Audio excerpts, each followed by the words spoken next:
Di era digital kayak sekarang, teknologi AI itu berkembang cepat banget. Mulai dari car automation, chatbot, hingga yang namanya smart home atau rumah pintar. Yap, rumah juga gak mau kalah. Sekarang banyak banget smart home yang udah bisa nyalain lampu sendiri, ngatur secara otomatis, hingga buka pintu hanya pakai face recognition yang udah didaftarin atau pakai sidik jari.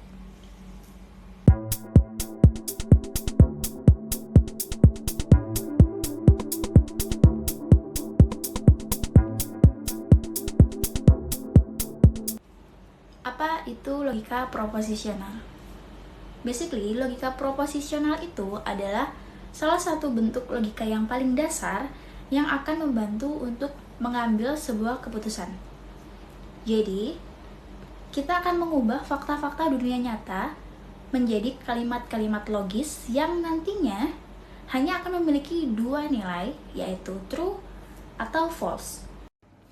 Misalnya, ada orang di dalam rumah.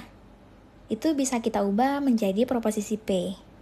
Lalu, suhu di atas 30 derajat Celcius kita ubah menjadi Q. AC nyala kita ubah menjadi proposisi T. Pernyataan ini disebut atomic propositions atau proposisi paling dasar. Selanjutnya, proposisi-proposisi ini akan kita gabungkan menggunakan simbol logika N, sehingga kita memiliki aturan logika seperti ini. Yang artinya, kalau ada orang di dalam rumah dan suhu di atas 30 derajat Celcius, maka AC nyala. Sound simple, tapi logika proposisional adalah fondasi dasar yang penting untuk membantu AI berpikir secara sistematis dan juga logis. Selanjutnya, kita akan membahas bagaimana sih AI itu berpikir dengan logika. Tadi kan kita udah kenalan nih dengan proposisi P, ada orang di dalam, Q suhu panas, dan semacamnya. Nah, di logika proposisional, kita menggunakan simbol logika untuk mengolah proposisi-proposisi tersebut. Dan ini ada beberapa simbol dasar yang wajib kalian ketahui. Kita memiliki dua proposisi, yaitu P dan Q. Lalu, di sini ada 3 simbol. Yang pertama ada negasi. Jika P ada orang, kita pasang dengan negasi, maka artinya tidak ada orang di dalam rumah.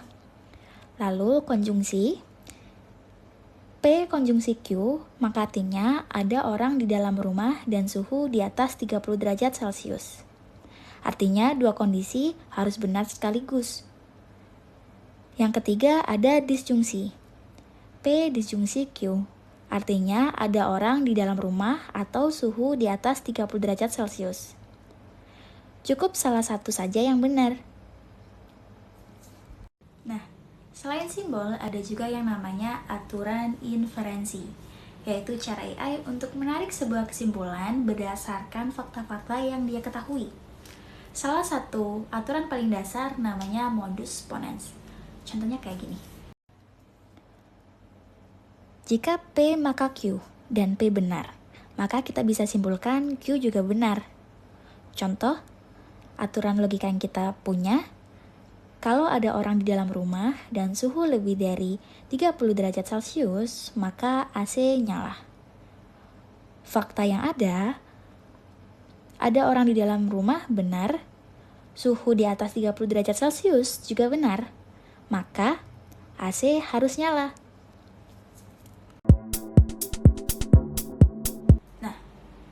Logika proposisional emang penting banget nih untuk ngasih AI kemampuan berpikir secara sistematis dan logis. Tapi sayangnya logika ini juga punya keterbatasan. Logika proposisional itu bentuknya biner. Semua hal harus dikotakin jadi benar atau salah. Jadi nggak ada ruang untuk hal yang abu-abu atau yang nggak pasti. Contohnya, kita punya kalimat, cuaca hari ini agak panas ya, atau kayaknya ada orang di dalam rumah. Sayangnya, dengan dua kalimat tersebut, AI itu nggak bakal ngerti. Dia bakal ngerti kalau kita menggunakan kalimat cuaca hari ini panas ya? Atau ada orang di dalam rumah? Misalnya kamu mau bilang Vina ada di ruang tamu.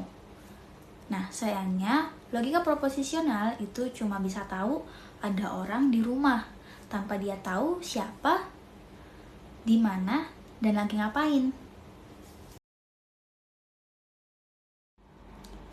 Kalau proposisionalnya makin banyak, maka kombinasi kemungkinan itu juga bisa makin meledak. Misalnya, kita punya 5 proposisi. Itu aja udah 32 kombinasi nilai. Oleh karena itu, dalam sistem AI yang lebih kompleks, logika proposisional hanya dipakai sebagai fondasi awal. Sisanya akan dibantu menggunakan sistem logika yang lebih canggih seperti first order logic, bahkan digabung dengan probabilitas dan juga statistik. Jadi gimana? Kalian udah tahu ya, ternyata AI itu bisa ambil sebuah keputusan karena adanya sebuah logika. Dan salah satu cabang logika dasar yang udah kita bahas itu namanya logika proposisional.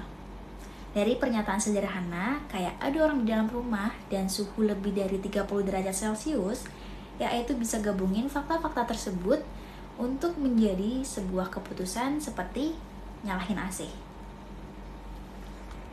Mungkin sampai sini aja pembahasan kita tentang logika proposisional dalam studi kasus home automation atau smart home. Kalau kalian suka dan tertarik dengan konten seperti ini, jangan lupa like dan subscribe untuk konten-konten menarik lainnya. Bye-bye, terima kasih.